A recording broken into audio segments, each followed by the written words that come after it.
Namaste to you all. Thank you guys for tuning in to today's video. It's been about 3 days, I believe. Day 3 was the last time I recorded.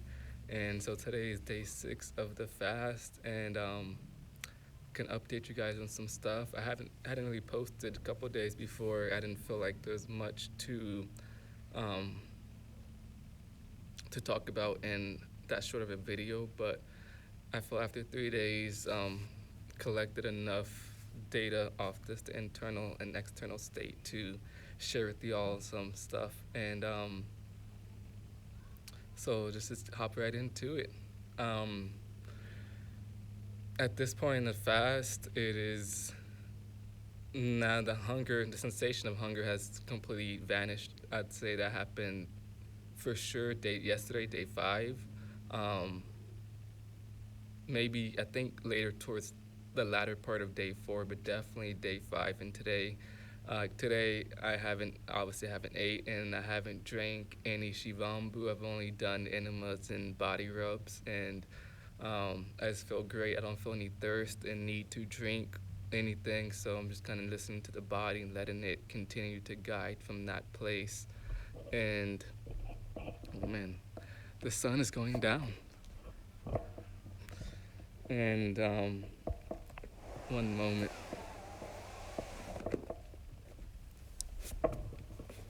There we go. And yeah, so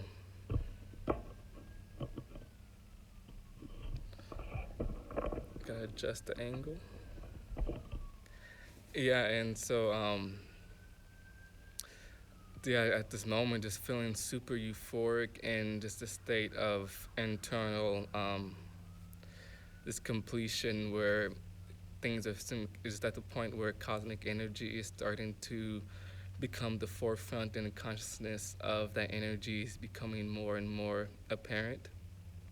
And desires for food and it's not there, and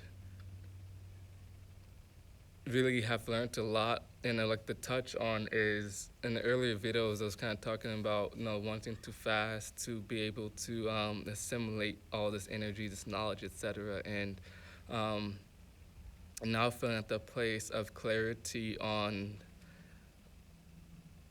what that is and where it's headed to.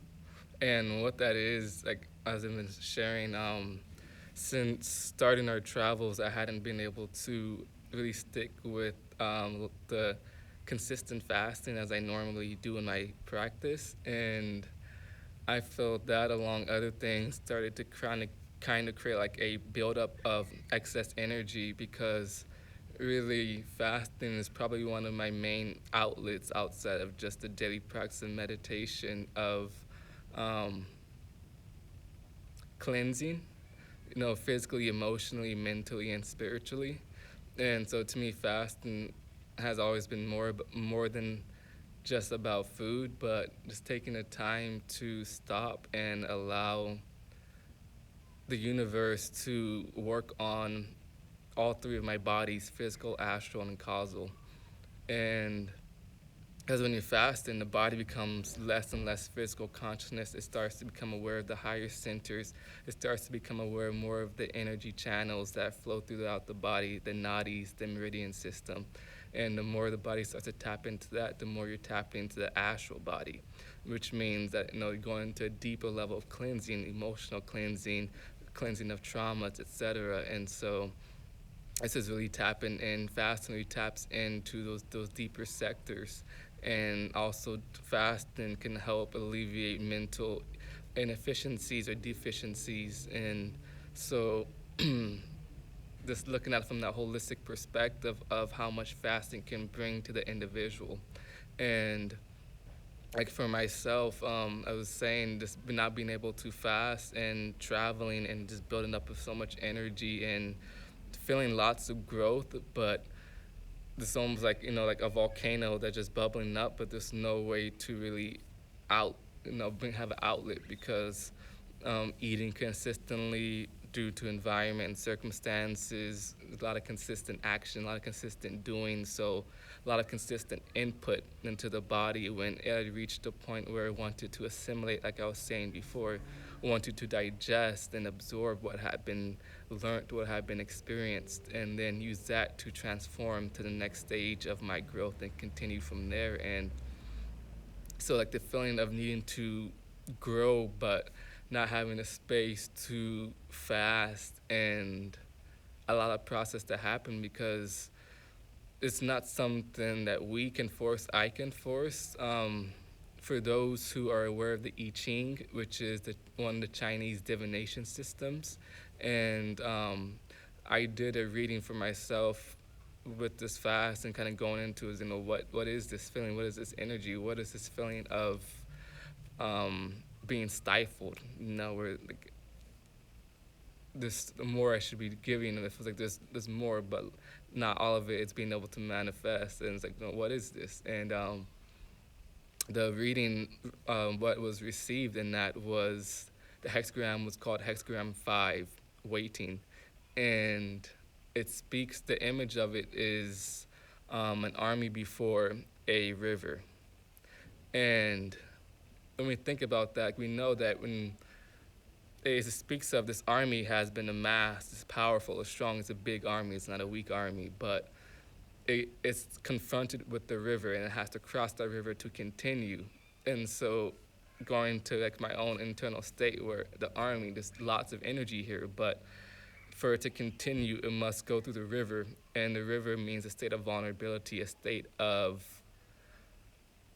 openness. I mean, in some place like a state of weakness, from the point of view that if you think in war times, when one is crossing a river, that is at in the middle of the river is when you're at your weakest point, strategically speaking, because how can you really defend yourself if you're swimming, So you can get mowed down quite easily by the enemy forces. And so this giant army reaching the river is like take a pause for the cause and see, is this the right time to go forward? How can we go forward and take our time going forward? Because if we just rush into the river, they may be the last of us.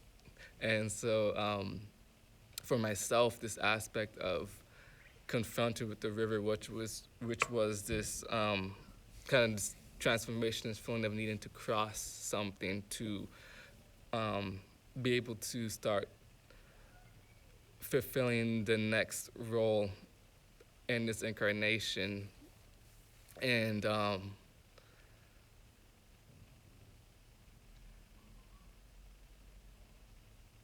not feeling like it was time to enter that river, because just like as those same circumstances where it's like outside environments, lots of stuff happening, lots of transitioning. We have just partnered with 2 other people in a nonprofit, and now are operating a retreat center and developing it. It's a new in construction at the moment with 1 building, and yeah, so just saying, just doing these things, starting up this new project with the retreat center and developing that as one of the board members. So much activity, and it's like I cross the river now, there's a chance that quite easily I'll get mowed down, and but now kind of going back at my mother's house at the moment, and there is no activity in sight, no force in sight, and so this is the perfect time to cross that river. And as I'm now feeling, halfway through, I feel confident, I feel good in this at the moment, and the clarity in it was this energetic commingling of energies, where it feels like there's an internal disharmony because there's so much potency, but yet it's all still trying to assimilate and find its rhythm with each other, So I can get together a bunch of different instruments, and you guys start trying to fill each other out and start getting the flow going. And so I'm starting to feel this slowly, the body, nature, Mother Nature knows what to do already. So she's starting to already line things out and get things harmonized. And like I was saying, the reading, what it really expressed, because in it, the lines, the bottom line, the top line. So a hexagram is 6 lines, either a hard line completely straight or to a broken line. And for myself, the first and the sixth line were the emphasis, and the first and sixth represent like the pre-causal or like the prenatal, like the causal forces essentially. So these are like pre-manifestation. These are the things that initiate action. So it's like, so in this situation, by these lines changing, this is the focus of the reading is saying to me that this is beyond, um, this is outside of my will to control. This is a part of the divine play within this divine drama, and to enjoy the process of this, that it can't be rushed. That I know it's like I want to reach the finish line as soon as possible. You know, who does not want liberation? Who does not want to be eternally blissful, eternally conscious? You know, but the drama of life is about the process and not about enlightenment from that perspective, you know, where we all should be keeping that goal in mind, obviously. But God wants a show, which is why we see so much craziness in the world. If God only wanted bliss and enlightenment, we would not be here. What's the point? You know? And so, from that, just that kind of really, you know, the humility and understanding that we want perfection, we want all these things, which is what we should always keep in mind. But to also remember to enjoy the flow of the process, enjoy the unfoldment of it, because that's what really helps others to grow, you know, because like for some, we see this a lot with Christianity, for example, and forgive me for using Christianity as example, but we all have an understanding of it. And you know, a lot of people put Jesus on a pedestal and don't think they can reach that same height. And they end up always spiritually deficient because of that, as opposed to those who praise and worship Jesus as one who has attained that goal, a fellow human being, a fellow man who has attained that goal, and we can too. And that's why God sends masters like those avatars down who have experienced human life and human misery and human suffering, because we can relate to them. Jesus went through so many trials, so many suffering, so many tribulations, betrayals, friendships, all of that. No, it's a human life, but yet he made it divine. And that's what we worship about him, is how he made a human life into a divine life. And that's what we want. That's what we want to emulate. That's what we want to embody. And if he did not enjoy if he was not present and enjoying the process from that state of divine attunement to the divine plan, then could he have gone through all those sufferings? I would say no. I think it's only because he had that attunement to the divine plan that he had that ability to enjoy as things went on and be able to remain in bliss even through the crucifixion and resurrect his body again. And so that's just an example of one who's in tune with their divine play and who joyfully fulfills the duties of the divine director. And for myself, that's what's really been trying to learn, is how is joyfully enjoying the process of being this state of growing from human consciousness to divine consciousness. And though there's ups and downs, not getting dismayed, not getting upset, really, not ever discouraged, but not getting upset at the failures and stepbacks and stumblings, you know, but just trusting the process and seeing all this a part of this divine flow, and understanding that liberation is the goal in life, and I know I will attain it because that is the most important thing. And this life, the next, whatever, it doesn't matter, because it will come. And trusting in that understanding, trusting in the Guru to guide me to God, and trust in the process that he's bringing me through, trusting the trials that he is placing in front of me, trusting the Guru in everything, because the Guru is God's representative for each of us. So worshiping the Guru is worshiping God. And yeah, so bringing it back to the fast.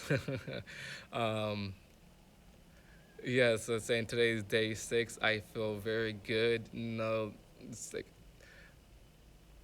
this is increasing feeling, and so now I remember now at this point end of the fast, it's like I mentioned, I don't care about how long I go for. That's not important because I know I don't need food.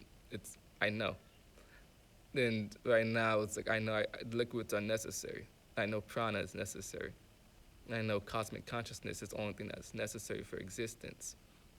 And so it's just about deeper and deeper realization of that. And so at this point in the fast, like I mentioned, I feel like I'm halfway through the river, where at this point in the fast, it's more of just allowing things to continue to unfold, just continuing to swim across.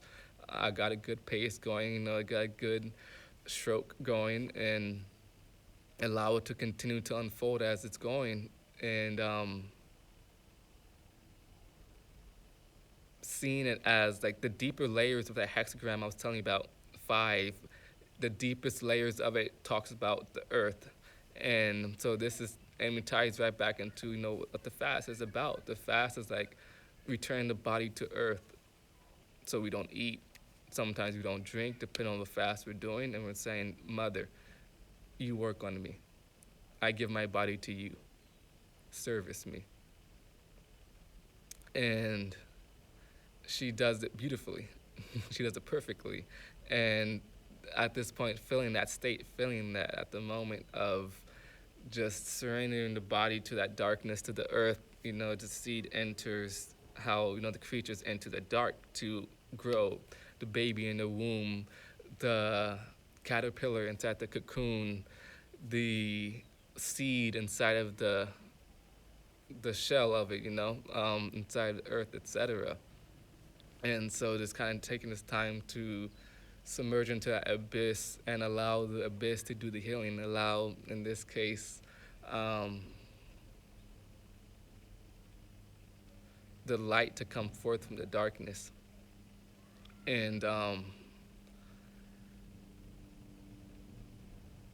yeah, at this point, it's not. I don't know what else to say. I feel like I'm just going to continue to repeat myself now. Where it's just like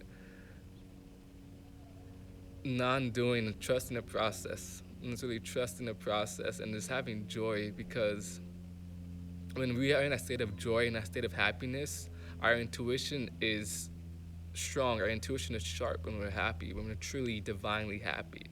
Like when we have the happiness of meditation, our intuition is sharp. We know what to do next. We know how to act. We're in a natural state of knowledge, natural state of awareness, a natural state of love.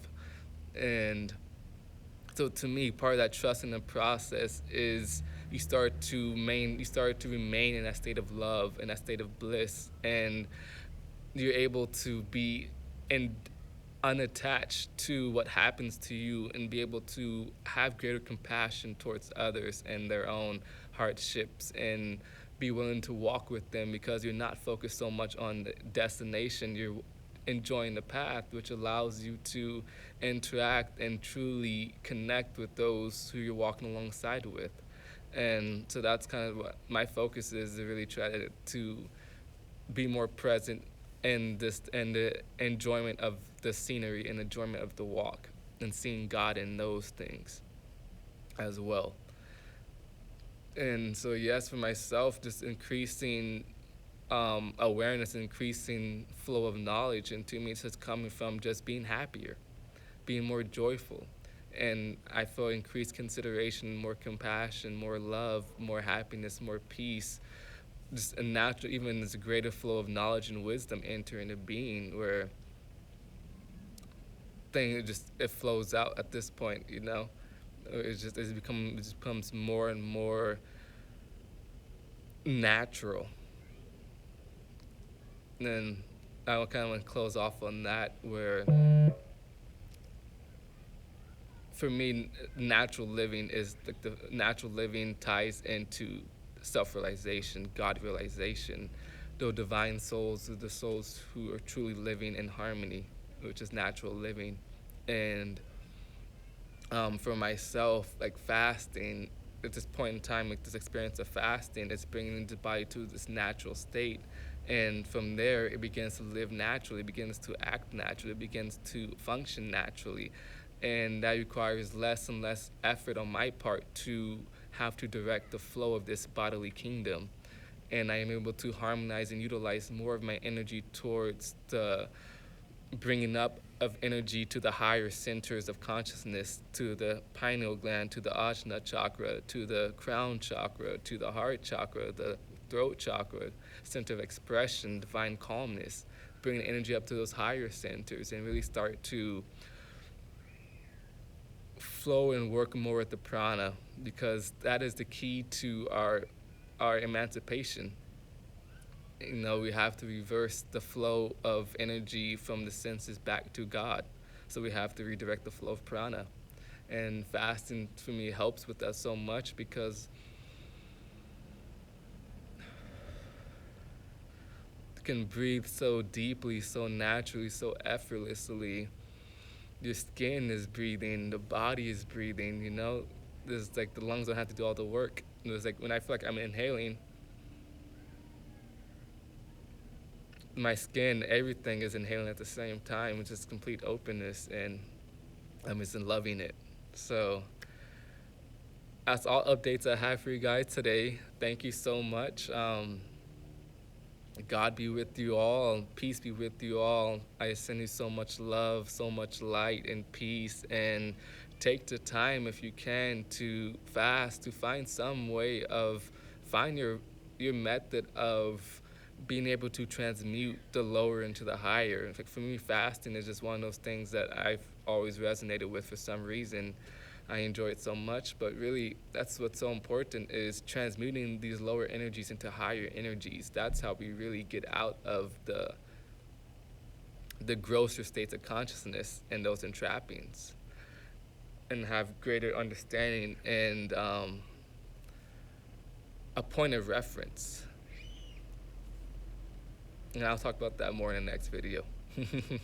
So yes, thank you guys all. Peace be with you. I love you all. God be with you all. Until next time.